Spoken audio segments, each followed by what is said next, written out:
let me then just get started. I'll give you first the quick review of the stories. First, we're going to talk about 5 ways the world will change in 2022. It's a new year, so those are things to talk about.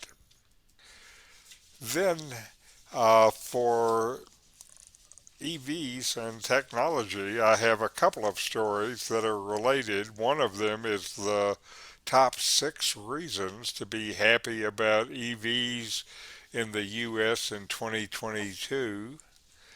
And the other part of the EV revolution is with trucks.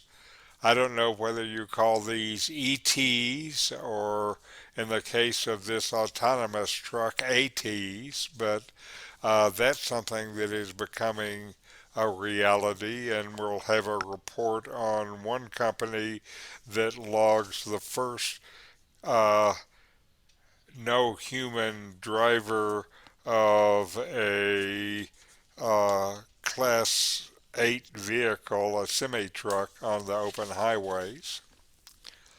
Then, for the environmental story that we have, uh, there another kind of roundup story for the year, a dozen things that helped and hurt climate progress in 2021. And there's Heather. Hello, Heather. Then uh, I hate to do it, but for materials, I'll have a story on New Horizons and Spintronics. And I have to say, before I even start the story, is this one is pretty much beyond me. And after I read it and tried to figure it out, I had to go take a nap to recover. I tried to.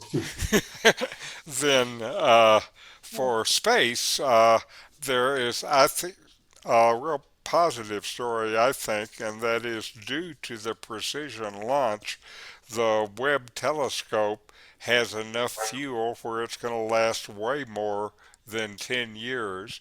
And considering it costs $10 billion, adding years to its life makes it a lot more cost effective. The last one, the Hubble, lasted more than 30 years. Then a story that was given to me by Bob Coaches, who I don't see here, uh, and he wanted to know whether this was science or science fiction. And the headline is Trending Science: Do Octopuses Come from Outer Space? And in the human and economic story, there's a counter to some of the stories that we have been hearing about how China is going to overtake the U.S. in the next few years. This story, the headline is From Economic Miracle to Mirage. Will China's GDP ever overtake the US? And then finally, stopping dementia at the nose with a combination of rifam, rifamycin and resveratrol. So it's something you can snort and uh, save your brain, as opposed to other things you can snort and ruin your brain. So then let us get started. What is going to happen next? I think that's always a good question. You know, our mind is constantly trying to figure out what is next. That's one of its main jobs, it turns out. And so, fortunately, here we have some writer telling us what's next. And the first thing they talk about is the pandemic, of course, and the future of health. And COVID 19 caught the world by surprise. oops, we weren't ready for it. I'm not sure we're ready for it now, even. And will 2022 be the year that COVID makes the transition from pandemic to endemic? I'm not sure that's a thing to hope for, but that's what we're hoping for now. And uh, one of the things that they are forecasting is that maybe more of the world will follow the Asian lead, because for a long time in places like Hong Kong, you would go out on the street and see people wearing masks. And maybe the masks are a part of our clothing from now on out. If they are, then I need to get ones that look better and meet all the safety requirements. Then they also say, as a part of this, then healthcare is going to change forever. And one of the things that has happened is telehealth has become common during the pandemic, and that's going to keep happening because there is a lot about telehealth that makes it easier to see a doctor and easier to get their recommendations for treatment. It's a little harder for him to do an examination, and I don't think I'm yet ready to have a colonoscopy by telehealth. But anyway, we don't know what the future has in store for us. And then the other thing from this pandemic is the world of vaccines has changed forever. Really, before this, the typical time frame to generate a new vaccine was about 10 years. And this time we generated two new vaccines in about 10 months. So this mRNA stuff is mRNA, excuse me, stuff is going to make things different forever, and we see a lot of things that are coming from that. They have a HIV virus that's in testing now, and they're talking about a flu virus that you won't have to change every year. Then the next thing they think is going to happen this year is a continuation of hybrid work and what they're calling the Great Resignation. Work and school were the places that were the most affected during the pandemic, and at schools, people are going back to classes live now all over the U.S.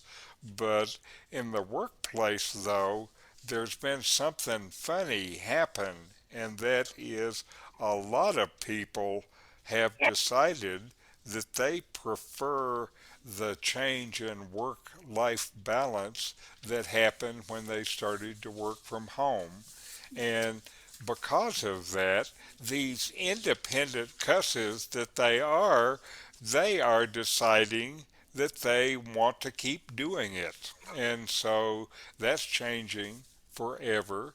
And while companies have mixed feelings about it, they actually like it in some ways because in some ways it improves the productivities of the workers so they get more bang for the buck, and then it saves them money because they don't have to put them in offices, and so that saves them money, and so it's going to continue. And the thing that really shook people up last year was the Great Resignation. More people are quitting their jobs than ever before, and because the economy is rebounding, even with hundreds of thousands of people quitting their jobs, they're finding new jobs right away, and the unemployed numbers keep going down. And Okay, good.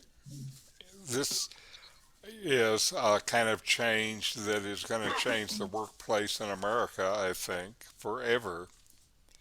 Now, the next thing they're talking about is cryptocurrencies and what's next for money. And part of that is inflation is starting to rise. It was hit the highest level since 1982, and they still think it's going to continue to happen in real estate and maybe new cars. The stock market looks like it's going to keep going though because interest rates are low, and that means the stock market goes up, but it's going to make more of these wild swings. And there's a big question in the stock market about whether uh, tech and other growth stocks are in for a change, running out of steam, or if they're going to continue to grow. So we have tech stocks. Here's the news for tech stocks. Tech stocks are either going to go up or down. No kidding. So I'm glad we got clarity on that. And cryptocurrencies have been breaking records. And even though they don't exist, it turns out some people now are starting to request their pay in bitcoins. They feel like it's a hedge against inflation. I guess having imaginary cryptocurrency is safer than having imaginary money. Then in space and beyond, uh, part of what happened last year is that we have we are now in a new space race, and one sign of that is not only China's activities in the moon and Mars, but also China and Russia are collaborating on the planned moon base in the 2030s. So we have China and Russia becoming partners to exploit the moon. And of course, we have the private space companies like SpaceX and Blue Origin and Virgin Galactic that are all putting civilians into space. They're putting so many civilians into space that NASA had to change its rules about what it takes to be an astronaut. Now, to be an astronaut, not only do you have to go in space, but you actually have to do something useful. That eliminates all these billionaires from becoming astronauts since it requires useful work. Now, also, coming up this year, one thing that could be exciting is that SpaceX plans to put its Starship reusable rocket and space vehicle into flight for its first mission. And Elon Musk is excited about this, and he says, quote, "This is a profound revolution in access to orbit. There has never been a fully reusable orbital launch vehicle, and this will be one." And he says that this is a fundamental breakthrough that is necessary for humanity to become a spacefaring civilization. So I think that's a big story. You know, we move into space as we can buy tickets from Elon Musk and all go to Mars together. Then also, uh, of course, SpaceX and Blue Origin and Amazon are putting thousands of satellites in low Earth orbit, so many that the astronauts are complaining they can't see the stars anymore. And their plan is to bring fast, reliable, inexpensive broadband to every place in the world. Certainly, that's a good ambition. And then the last of the big stories that they're saying for this time is the EV has arrived. And the EVs are poised for a huge year in 2022. Already in Europe, the Tesla Model 3 has become the best selling vehicle in Europe. And the writing is on the wall for fossil fuel vehicles. Countries around the world are setting dates for when they're going to eliminate fossil fuel vehicles all the way around. Some are in 2030, some are in 2035, some are in 2040, but there are a bunch of countries now that have announced the end of the internal combustion engine. And uh, the biggest EV story for the year, they say, is likely to be trucks. So there are a bunch of trucks that are coming onto the market, pickup trucks like this Chevy Silverado EV and the Ford F-150 and the Tesla Cybervan. And the Rivian has its commercial truck that is started to ship to Amazon, and they're working on their 100,000 truck order. And I saw an announcement that GM, remember GM? GM delivered their first electric trucks to the post office. So uh, I believe that this year is really kind of the turning point for EVs in the world, and there's going to be the problem is going to start to affect the resale value of internal combustion engines because why would you want to buy one of those things when you know it's going to be more expensive to run and operate in the years ahead? And the value of these things is going to end up dropping. And we haven't seen it yet, but I think it's coming. Any any thoughts about the changing world? Come Well, on. it's I know you guys have stuff. Hello. Hello. Hi. I Heather. Hi. I'm hearing myself twice. Are you hearing me twice? MG. No. I just hear you once. Okay, that's better. Um, so I'm in Canada and I had to delay my return to be able to get to a doctor's appointment, which is tomorrow, uh, an hour away from where I'm staying. So my daughter was going to drive me. My grandson tested positive for COVID yesterday. My helper in Mexico of 16 years, who, because of proximity, has become my best and dearest friend, tested positive for COVID yesterday. Anyway, the bottom line is yes, it's rampant. 1 million cases a day in the United States now. But the bottom line is, this doctor's appointment is so important to me. I haven't been to a doctor in over 5 years and I have some issues. So I thought, oh my God, what am I going to do? It's like $150 return by taxi. Well, I called and they are seeing people in person, which surprised. But I said, could I have a Zoom call? And she said, no, we'll just have a telephone call. So I guess that relates to telehealth. I mean, it's Hmm. not unusual for this to be happening now. There's certain things I'd like to show her, but for example, the rosacea on my face. But anyway, um, I'm hoping that I can set up another appointment for a week or two for now. But I'm grateful for telehealth because at Yes. least I can get the ball started. Uh huh.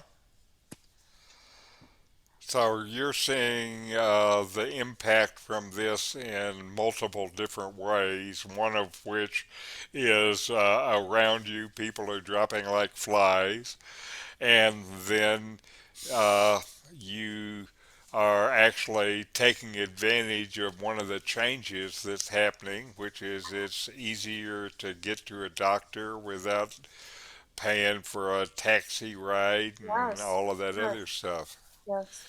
Yeah. And I guess Now, I've heard on smartphones they have things that you can take pictures and then they put it through their AI and you can Oh, get really?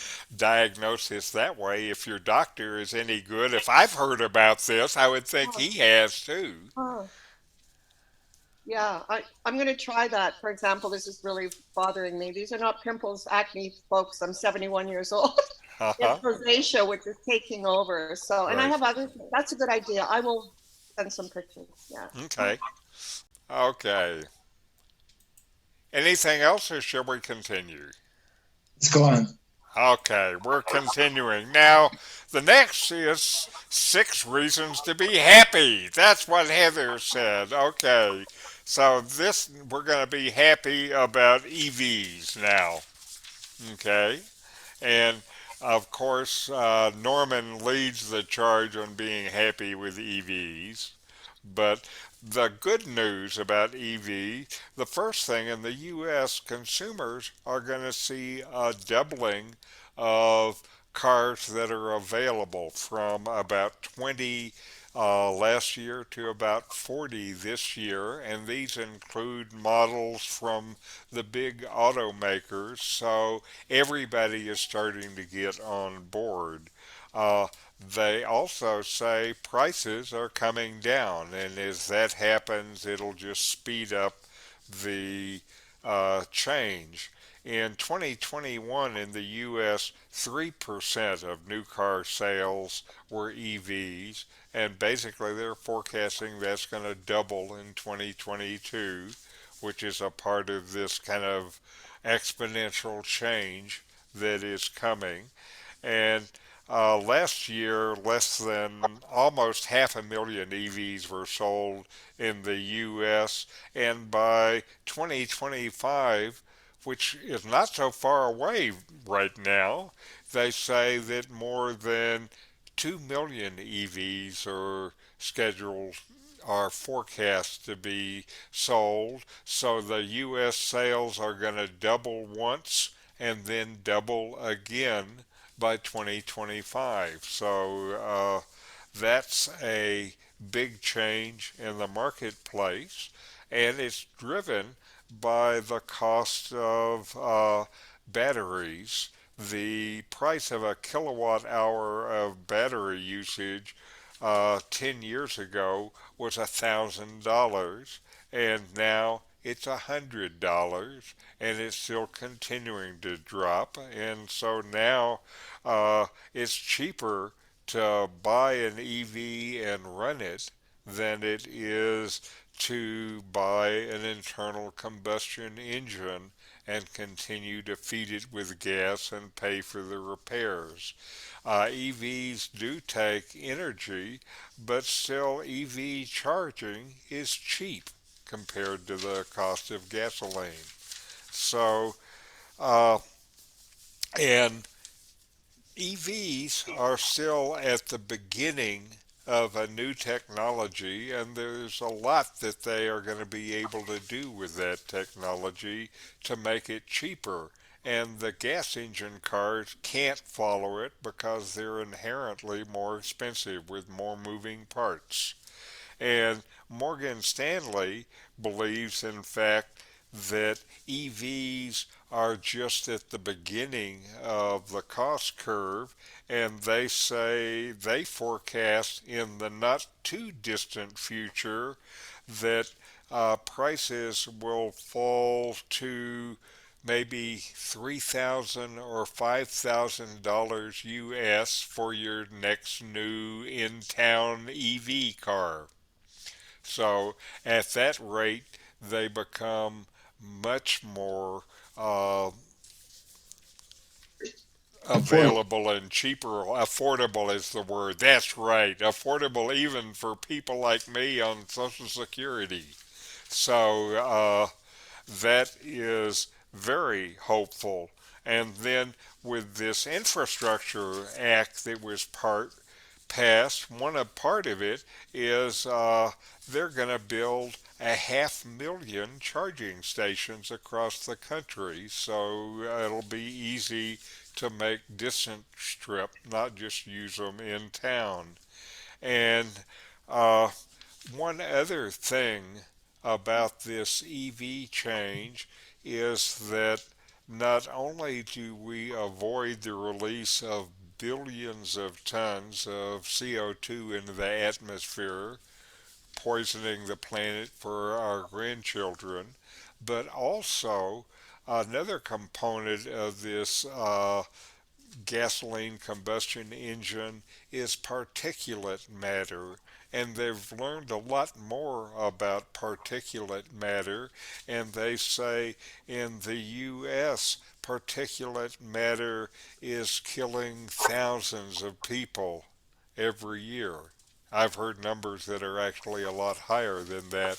And that goes down immediately as you change, as you reduce the gasoline, and it's going to bring another range of uh, health benefits. And before I give it over to you, I want to talk about the other part of the EV revolution, which is the autonomous trucks. I'm going to call them ATs for now until somebody else gets an acronym. And one of the things that happened last week was then there was the first successful autonomous vehicle run by a Class 8 vehicle, a big semi truck on open roads with no human intervention. It was just 80 miles, but it was a typical 80-mile trip that they would use them from a railhead to a warehouse distribution center. They're going to start using those in defined routes where they know everything about them so the autonomous driver can do a good job. And the in this test drive, the semi navigated highway lane changes, traffic signals on ramps, off ramps, and interacted with the other traffic without causing any wrecks or anything. And so it was real positive. And the thing is that drivers represent almost half of the cost of running trucks. And so if there's no driver, then I bet the cost goes down. And what's not included in this article is that with the autonomous trucks, you can operate them uh, pretty much 24 hours a day. If you have drivers, even if you have a team of drivers, you're going to still lose hours as they stop and eat and go to the restroom and things like this. And these autonomous trucks, the ATs, you don't need to do that. You keep them on the road and on duty 24 hours a day, and so the return on capital investment is much higher and much faster. And I think that return on capital is the thing that is going to drive adoption of these autonomous trucks so fast that it's going to make your head spin. So, comments. What happens to Hey, all the truck drivers? I mean, my immediate thought is displacement of work. Uh huh. You mean those obsolete jobs Like many, yeah. like the buggy whip manufacturers? Oh no, my God. actually, Canada, like the United States, has a great shortage of truck drivers at the moment. Right, that's So true. a transition to using more automated trucks, whether diesel powered or electric powered, is very positive. Right, for a while anyway. And I think what Norman is saying is true because we don't have the drivers that we used to have. And it used to be 20 years ago, being a truck driver was considered a good job, but it's become less and less so. And because of that, they're having trouble recruiting new drivers. My husband read yesterday that they're lowering the age of for recruiting truck drivers to 18, and we were Okay, like, 18 year olds okay. Now on we can get 15-year-olds tractor year trailers. olds next. Okay, scary. I Well, good noticed luck, in guys. reading I noticed in reading that article, Richard, that they had a driver ahead of the truck, another driver behind the truck, and about three patrolmen standing by while they went down the road. Right. So I know this is going to get better, but that's about five additional vehicles and five people that had to Right. go along with this test. But that was the first test on the road, and I think if I was them, I would have had all those extra vehicles too. Yeah, but is it going to go down to maybe just one Or additional zero. vehicle? Or zero. Yeah, we're It'll hoping go zero. down to one, and everybody will scream about are we safe, and then after they keep having no accidents, the truck guys will want it to go down as zero as fast as they can because of the reduced cost. Yep, that's the way. That's the only way to save money. That's right. Anyway, it's just a part of the change that is happening in this decade, and this decade is going to be a time where we see a lot of revolutions, is what I believe. Okay, so let's go to the environmental story, and we have another one of these roundups, and this is a dozen things that helped and hurt climate progress in 2021. And the first thing on the list of things that helped climate progress is COP26. Interestingly enough, it's also the first thing on the list of things that hurt climate progress. So I think it was a mixed bag. That's what we heard. And positive things that came out of it is there was the Glasgow Climate Pact, which was endorsed by about 200 different countries. So they're at least agreeing to get together and sign a piece of paper. So that's a good thing. 136 countries pledge to reach net zero sometime, and 153 enhanced their previously determined contributions. So more than 150 said we're going to do more, and over 100 world leaders pledged to end deforestation by 2030, and over 100 countries signed the global methane pledge to reduce emissions by 30% by 2030. And for the first time, climate negotiators have called out for phasing of fossil fuels. That's the first time ever. And so those are, in fact, a lot of positive things. It wasn't enough, but it was a lot. Then the next piece of good news is Biden's infrastructure and Build Better plans. The infrastructure included $73 billion for upgrading the electrical grid, and almost $50 billion directed to climate resiliency to help coastal communities deal with flooding and hurricane. I think they just ought to get away from the coast. Anything you do there is not going to be enough. Uh, but we're not doing that yet. And we talked about the 500,000 charging stations that are being built. Another positive is Keystone XL pipeline was stopped. That's not universally hailed, but environmentalists think it's an important step. I also think anything at this point that reduces the investment in the fossil fuel infrastructure is worthwhile. By the time we're 10 or 20 years down the road, I think almost all of that is going to be obsolete or not generating revenue anymore. Then NASA put up a new fleet of Earth observing satellites monitoring clouds and stuff in the air, so we'll have better information about the planet. And one of the real positive things is the youth activism. We see it in their spokesperson, Greta, who I don't know if she planned to be a spokesperson, but is now the spokesperson for the world and saying many things that need to be said.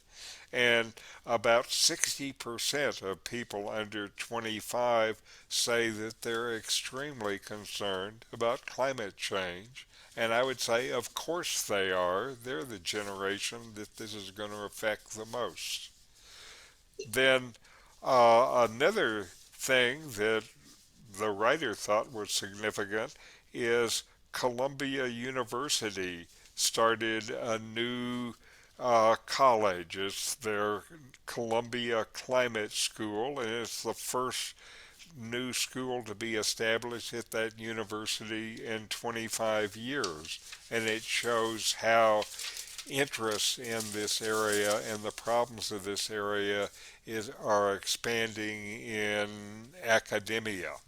Now, what hurt us is the first, of course, is COP26 didn't do enough, and there were uh, some major countries that submitted the same target now that they did in Paris in 2015. And these were Australia, Indonesia, Russia, Singapore. I'm surprised at Singapore. You can do better, Singapore. Switzerland, Thailand, and Vietnam. And some countries even submitted weaker targets. One was that bad boy Brazil, and the other is closer at home, and that was Mexico. So AMLO is continuing to make his contribution to the world, and what he's going to contribute now is more CO2 in the atmosphere. Okay, the next piece of bad news was CO2 in the atmosphere broke records. I don't think that's a record I want. Emissions from coal and gas increased, and the amount of CO2 in the atmosphere broke another record. It was 419 ppm. Remember a decade ago when there was all this noise about, oh my God, we're going to pass 350? We hit 419. So, uh, also, the level of CO2 in the atmosphere now is about the same as it was 4 to 4.5 million years ago. And the other thing about that period is the ocean was 78 feet higher than it is today. That's why I think the thing to do about these coastal cities is just move away from the water. Then climate impacts got worse last year, and this was the worst year that we have had about devastating extreme weather. And what I hear from the weather scientists is last year's terrible year is welcome to the new normal. And so we're going to continue to see that. I think that'll be one of the things that actually increases motivation of people around the world to do something. What I'm reading reports now is the cost of dealing with current disasters is higher than the cost of doing what we need to do to reverse the climate problem and take care of the problem. So we're spending more now on fixing the problem than it costs to mitigate the problem. Then another sign of the bad news is Amazon deforestation increased, and last year it was at the highest level since 2006. And then Biden, who has done some other good things, has approving more drilling on public lands. And last year he approved more permits to drill for oil and gas on public land than Trump did in any of his years. So Biden did more of that than even Trump. And then another bit of bad news is energy prices rose. That means people pay more for everything, and it also means it attracts money into infrastructure for that. And this writer asks, what's the bottom line? And I'll quote from him. He says, overall, I'm trying to stay optimistic, but 2021 was a tough year. Devastating floods in the US, China, and Germany, and other destructive weather events have shown us the deadly results of a warming planet. And after a brief reduction, emissions again are on the rise and will be even higher than pre-COVID levels. But the public's concern, especially among young people, over the climate crisis gives me hope. The big question is whether we can take action in time because time is running out. We're not yet on the path to solve the problem, but we're heading in the right direction. Comments? I was, I was pleased to see that Scotland almost attained 100% renewables. Yes. Denmark, 67%. There are countries that are doing a hell of a lot better than Yes. the US and much of Europe. AMLO and Bolsonaro, of course, are a great exception. Right. So, you can see that some places are taking it very seriously. And you also read that those countries that are taking seriously are continuing to do well economically, so they're able to do this, and it's not crippling their economy or having any of those bad effects that the fearmongers talk about.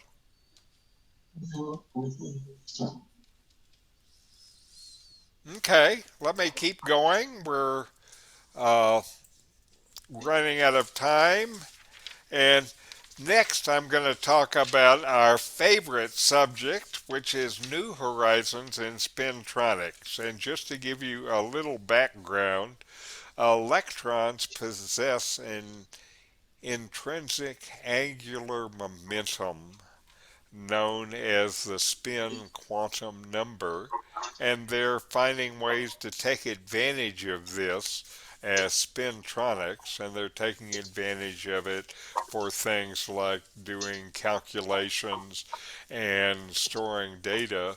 And the advantage of doing it by changing the spin of electrons is that you can make the changes and read the changes faster and with less energy than anything else they've presently discovered.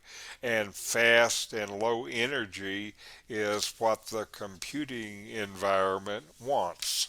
And so, uh, what I'm going to do instead of trying to explain a bunch of things that I don't understand is I will just give you a few terms that you will hear if you read through it. And the push towards smaller scales and faster time scales means that they've really had to look deeply into different kind of materials. They looked at what are called ferromagnetic materials was where they started, and they had some good results, but ferromagnetics produces stray magnetic fields that cause crosstalk, and the data isn't clean, so it doesn't work. So they've tried anti-ferromagnets, which is another term you will see, and then they weren't able to get what they wanted from that, and they are trying another thing called ferri magnetics, Ferri instead of Ferro magnetics, and they're having good responses, very small, very fast with some of those material. And those things they're using, one of the things that they're using are things called skyrmions, which are basically magnetic whirlpools to keep track of information. And then the other thing that they're investigating are called topological insulators, and these are nanomaterials that are insulators in the middle and conducting on edges and do things that lock the momentum of the spin in place. So underneath the spintronics, which at least I can understand because it's the difference between whether the electron is spinning this way or that way. But then we have all of these other materials that are a part of it, and somewhere under there, there's a pony. Any questions? I would laugh if anyone has a question or a comment. I'm ready for you, though. What's your IQ? Because I thought mine was decent, but apparently not. Well, again, as I say, after I read the article and tried to understand it, I needed a nap. Wow. So, anyway, that's, and again, the reason I keep having these material stories that I and nobody else understands is that these technologies are built on new materials. And so the way the development works is that there's some discovery in physics, and then it looks interesting, and then they start to develop ways to be able to use it, and they look at different materials for physical properties, and then they find something and develop it and turn it into a technology, and then the next thing you know, it's what makes your smartphone so smart. Mhm. So it's the leading edge of all of this stuff. Okay, so next is space, and this, to me, this last week was got me more excited than I thought I would be, and it had to do with the launch of the Webb telescope. And the Webb telescope, uh, again, to give a recap, is the most expensive science experiment ever. It took 10 years and $10 billion to build, and had all the astronomers chewing their nails as it was getting launched to make sure that it didn't blow up on the way up. And then it has hundreds, literally hundreds, of basically robotic operations that are happening while it's getting deployed and getting into orbit 1 million miles away from the Earth. And so far, all of that is going well. There are a couple of glitches that they're able to resolve, and it's going well. And the particular angle of this story is that because the launch was so good and so precise that the fuel they had on board to maneuver and to keep operating the satellite, they had thought that it was going to last for 10 years, and they used much less fuel to get it into orbit and going in the right place. And now they think it's going to last a lot longer. So this instrument that can reach back in time and see what was happening shortly after the beginning of the Big Bang. That's one of the things they think it'll do. Another thing they think they can do is the telescope is strong enough that they believe they can detect in atmospheres of planets that might have life around them, that they can detect the signs of life in the atmosphere. And wouldn't that be exciting? Might have the first chance to confirm that we're not alone in the universe. And so this is big science done on a grand scale. And once it's in orbit, this is something that we will be hearing stories from that are amazing pretty much every week for the next 10 years. So let's hear it for the web. Come on. Okay, come on, guys. Get excited.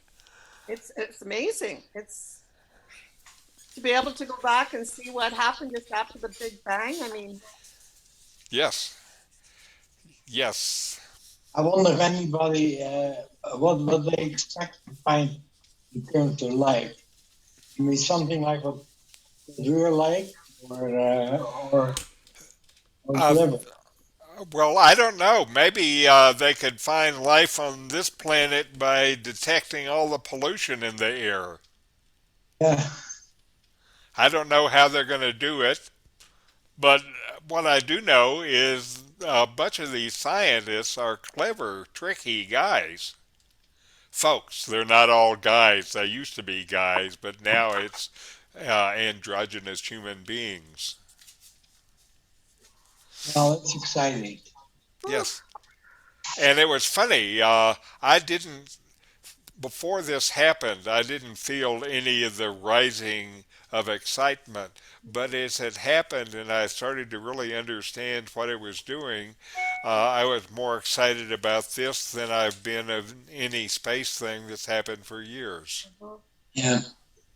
wow. So we'll see. You know, what I know is when they make new instruments, they find out new stuff.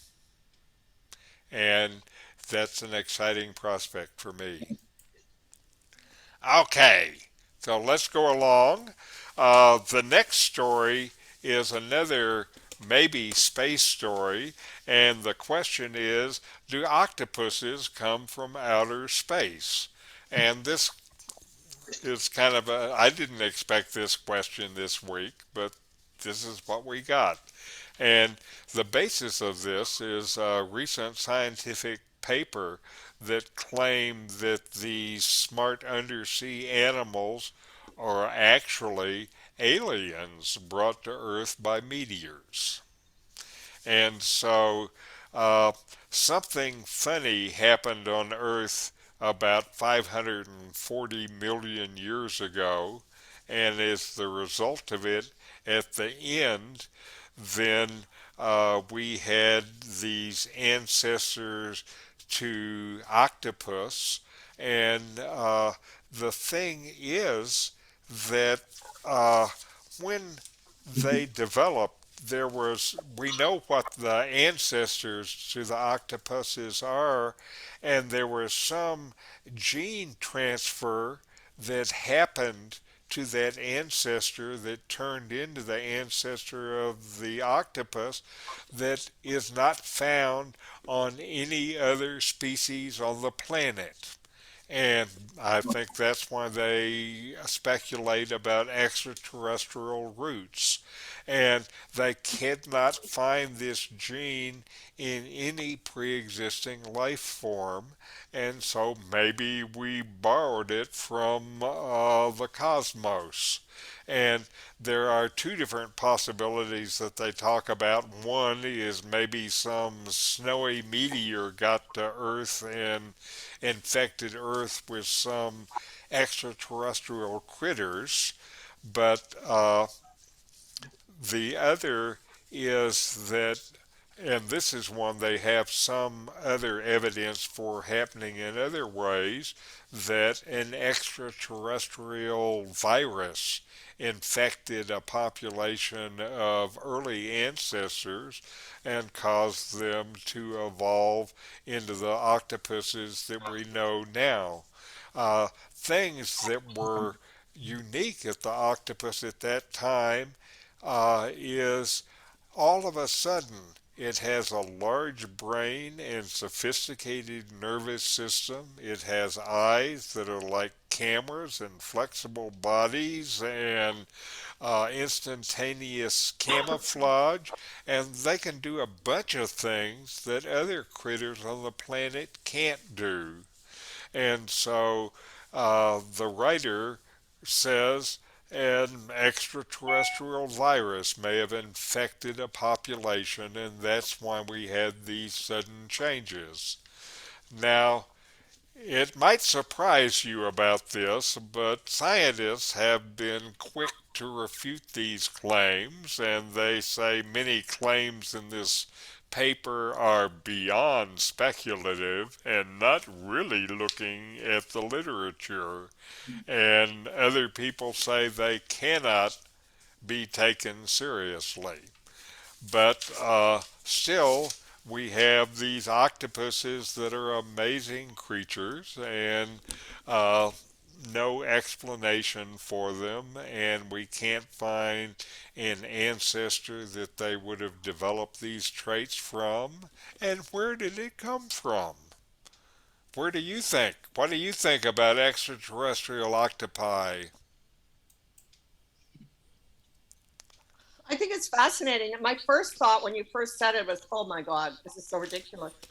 But I mean, I'm at the point in my life where I don't really doubt anything anymore, nor do I believe it. So, I don't know.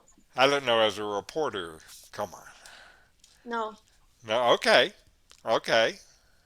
Again, it's interesting, and they still are trying to figure out why all of this stuff happens, and we don't know. I know for sure I won't eat one. I stopped eating them when I started understanding how smart they were. Me too. Me Oh too. no way, no way. Yes. They have communicated with one another, can they? Oh, Uh, uh, they don't know how they do it, but they know they do it. Oh, very interesting creatures. You've talked about them a couple of times before, and I've really enjoyed it. Yes, we have, and there is still an amazing Netflix film, which I can't remember its name of. It was that Netflix film that made Carol and I take them off our food list.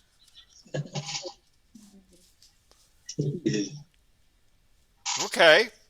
Wouldn't not knowing about octopi say more about us than about octopi?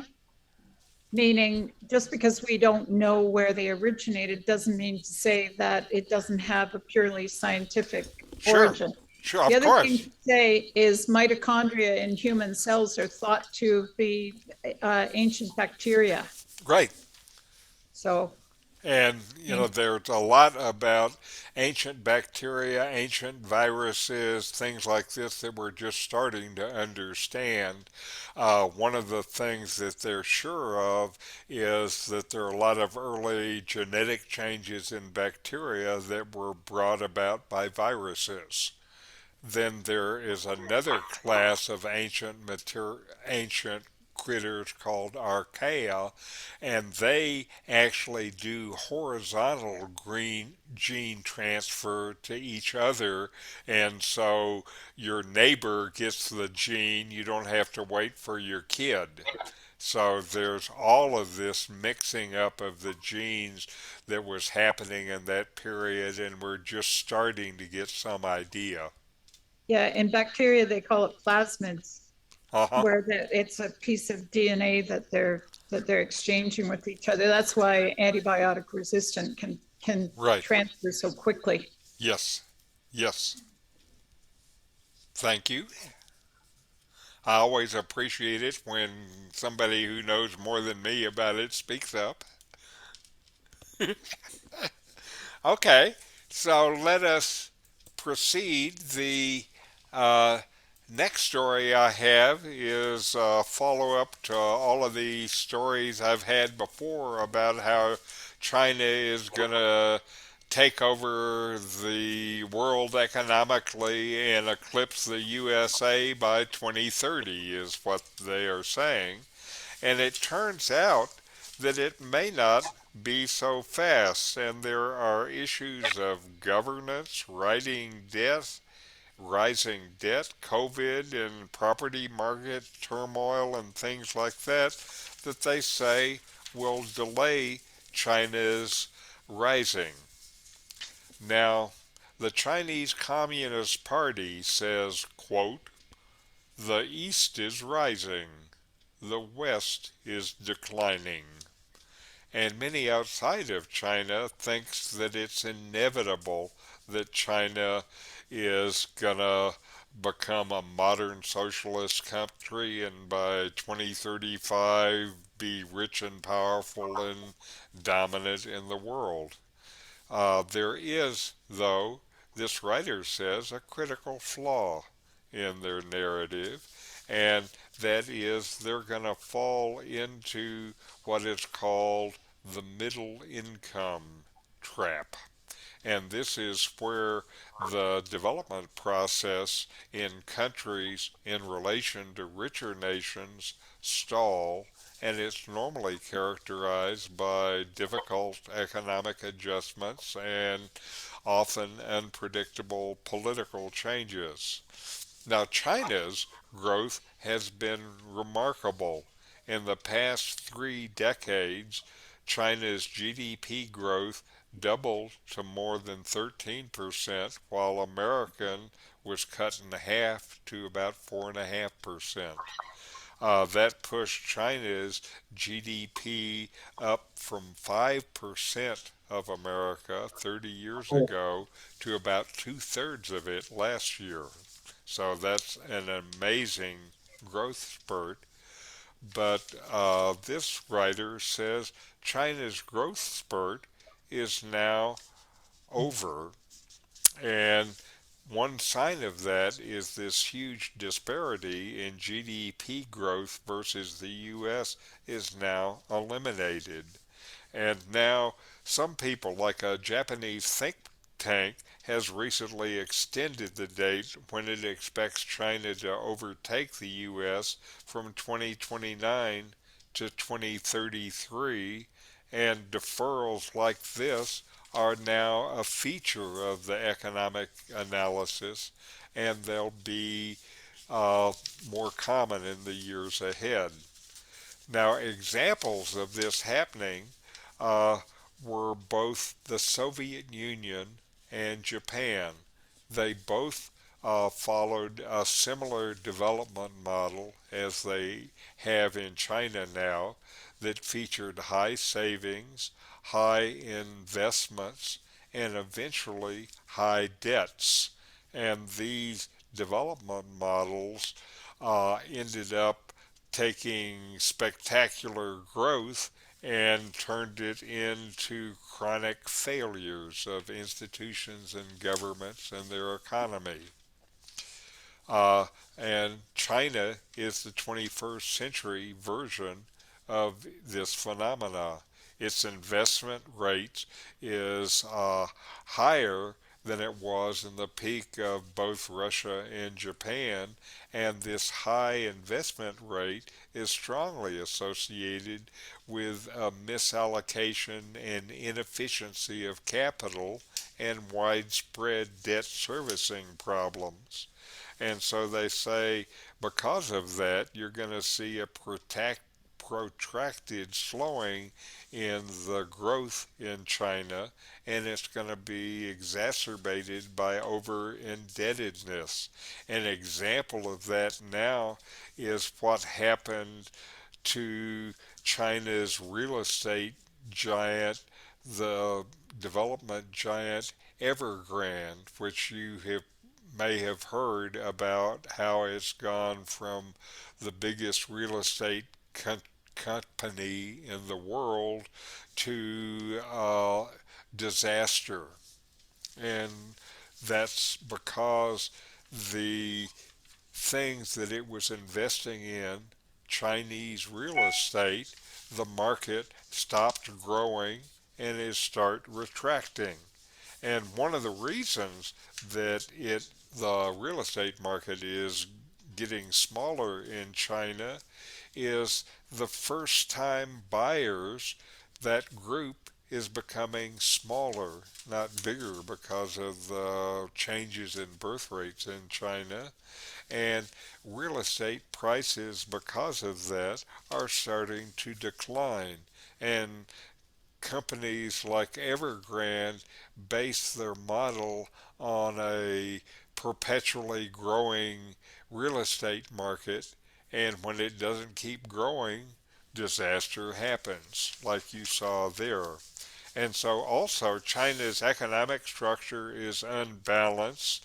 It has its income is pretty good. Head to head, it's about the same as in Mexico, but consumption is no higher than Peru, much lower. Consumer spending is only about a third of GDP, about the same it was in 2010, and less than it was in 2000. Productivity growth has also stalled. So uh, China is not as scary as it was in the views of analysts just a few months ago. And so now they're saying overtaking the United States is going to need a lot more from China, and it requires policies to which uh, China's ruling class is opposed, and it might just remain a mirage. And the consequences for China and the rest of the world, if this is true, have not really been thought out. So China may not be the world leader within the next decade, and China may stall, and this is going to change everything in the economies of the world. So, what do you folks think? Buy or sell China? Buy, buy, buy. Okay. China has a great many structural problems, but at the same time, they have a tremendous momentum with the Silk Road, the interconnection, where they're colonizing areas and countries in South Asia with the route to Europe. Yes. And their new version of the Silk Road connecting their economies to Europe is a big deal. For especially for the countries through which it passes. Oh, yes, that makes sense. And furthermore, the Chinese are devoting a greater portion of their GDP to research Right, than Americans. right. For whatever it's worth, we one of our neighbors in Toronto works with a Chinese company, and her family is from the province south of Sichuan. She says that they steal all of the innovations, that they don't actually innovate. Now, I don't know whether that's true or not. They've stolen a lot of them. One of the things that's a difference, in my opinion, in the last few years, they actually have started to innovate as well. From all this R&D that Norman was talking about.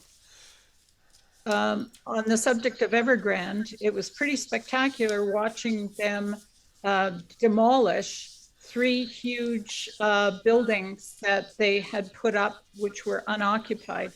But so far as real estate values are concerned, it all depends on demographics. Mm-hmm. If you don't have more people looking for places to live, then but that may be just a slight anomaly at the side.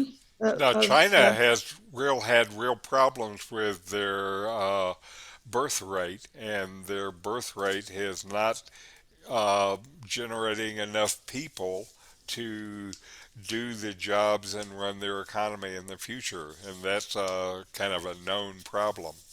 Yeah, the women are getting smart. One kid, shop closed. Right. Well, it happens. It turns out when you move to cities, then children are an expense. When you're in the farm country, children's are a research because you need labor for the farms. Yeah. And the other thing that's happening to women, while you're speaking about women, is more women are getting educated. And when that happens, they start having so many babies. They So, stop having so many babies, right? Is that what you right, said? yes, yes. And again, that happens all over the world in lots of different cultures In Mexico. I in just posted an Mexico. article about that yesterday. Right. When I was in India, I saw uh, the people, the Indians who were my age, were typically they would have at least six other brothers and sisters, often more. The people who were in their 40s would be, it was just them and their brother. And then I rarely saw families with more than two children. And yet, But in Canada, for example, real estate prices are going up, up, up. They can't build fast enough. I'm from Toronto as well, living in Mexico. And they're not having a lot of babies either. So Yes, but it's the migration. I uh, grew up in Toronto the Good in the 50s, and they rolled yes, up me the too. sidewalks at 5 o'clock on Friday because there Yeah. was no nightlife, no restaurants. Toronto now is the fourth largest city in North America. Wow, I Migration. One, didn't It realize is, that. yeah, it is number pretty. one, you guys should know, North America, number one. New York No, or no, that's LA? number two. North America, North America. Okay, Mexico, Mexico, New York, right, LA, Toronto. okay, Chicago's smaller than Toronto. So when you've got wow, over 100,000 people a year moving into Toronto, all looking for somewhere to live, right, we have friends that in 2002 said, oh, all the condos they're putting up in Toronto, that's nuts. They're all going to crash. They haven't. Yeah. If you haven't been in a part of Toronto in a couple of months, they're springing up like mushrooms, and the prices are still going up by 18-20% a year. wow. So yeah, a lot of Richard, people aren't immigrating to China. I don't think. Richard, one important factor is that in your India and in China, the birth rate of female babies is very low Right, because they're aborted at such a high rate. right, And that impact has a tremendous impact on society where there's an imbalance between males and females. mm-hmm, India and China are both suffering that. right. They're trying to reverse that. I mean, they're giving benefits, whatever, if you have two, even three children now. I don't know how long ago. And so far, the things they've done in China that have tried to provide encouragement have not changed the declining birth rates at all. So nothing that they have done has been able to make an impact. And it's hard to get around women getting smarter. Thing in Quebec, Canada, too. That's Yeah, my right. husband's Quebecois. Okay, let me wrap this up with the last story for today. This was good. But now, for medical, uh, there is, it looks like, a new kind of treatment that's going to come for dementia, and it turns out to be a nose spray, so we can snort this, and it's a combination of a cheap generic drug and a dietary supplement that's also cheap and safe. It's rifampicin, rifampicin, and resveratrol, the stuff in red wine, and what they were able to show in mouse studies is that nasal administration of a fixed dose improves cognitive function. And uh, the dementia is thought to be from a process where amyloid proteins and tau proteins and some other stuff accumulate in the brain and form something called oligomers, Oligomers.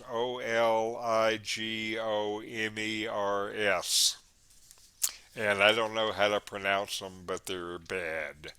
And they have known for a while that the antibiotic rifampicin removes these from the brain and improves cognitive function. It's not used as a treatment though because it's been associated with bad effects like liver damage. So helping the brain and killing the body does not work very well.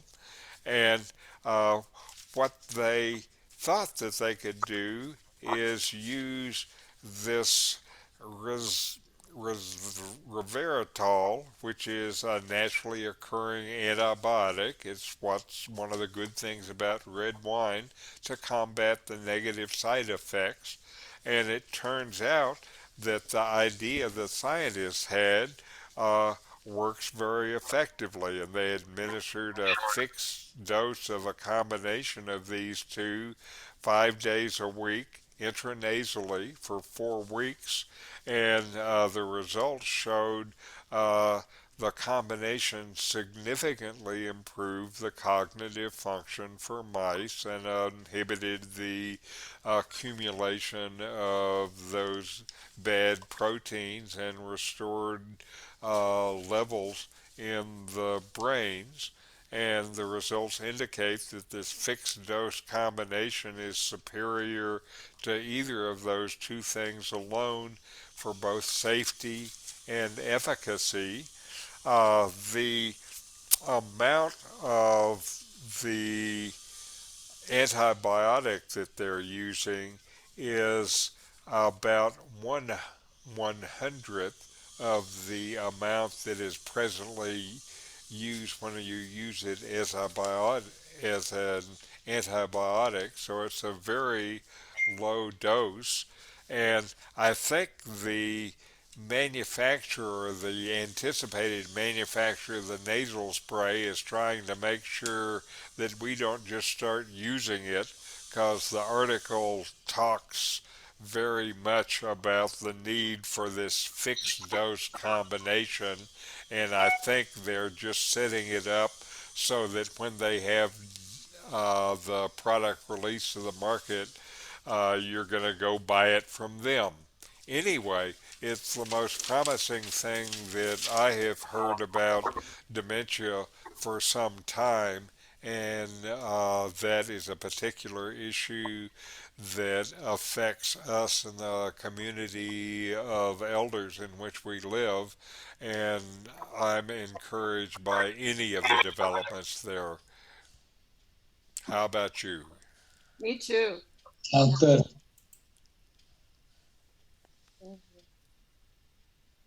What a day this has been, Richard. Oh my goodness. What a session. Holy, you've worked hard. You haven't had Fred to break up the spaces in between. That's right, I know. I know. I just had to keep talking. No, Fortunately, I have a big mouth, so I can do that. and I'm grateful for it. Anyway, I'm just glad to be able to bring this to you and to have people here listening. Well, And I'm grateful. and what I hope is one of the things I know for us elders is continuing to keep your mind active is one of the things that preserves your mind and improves the quality of your life. And so that's why you should uh, join the Hot Science Zoom every week. I thought that Viagra, uh, my, minimize their dementia. That's what I'd read. Well, So I'm Bonus. adhering to that diet. uh-huh. You Well, claim not. tell us your test results of that there, Norman. Okay. Oh my Yes, goodness. is it simply a scientific hypothesis that needs proof? No, I actually have read the same thing. I haven't reported Oh, it you here two because I guys. don't want to encourage stupid behavior Okay, among my strokes, friends. whatever aside. Yeah. Yes, yes. Oh my. Anyway, again, good to see you all, and I'll see you next week, and thank you for joining us.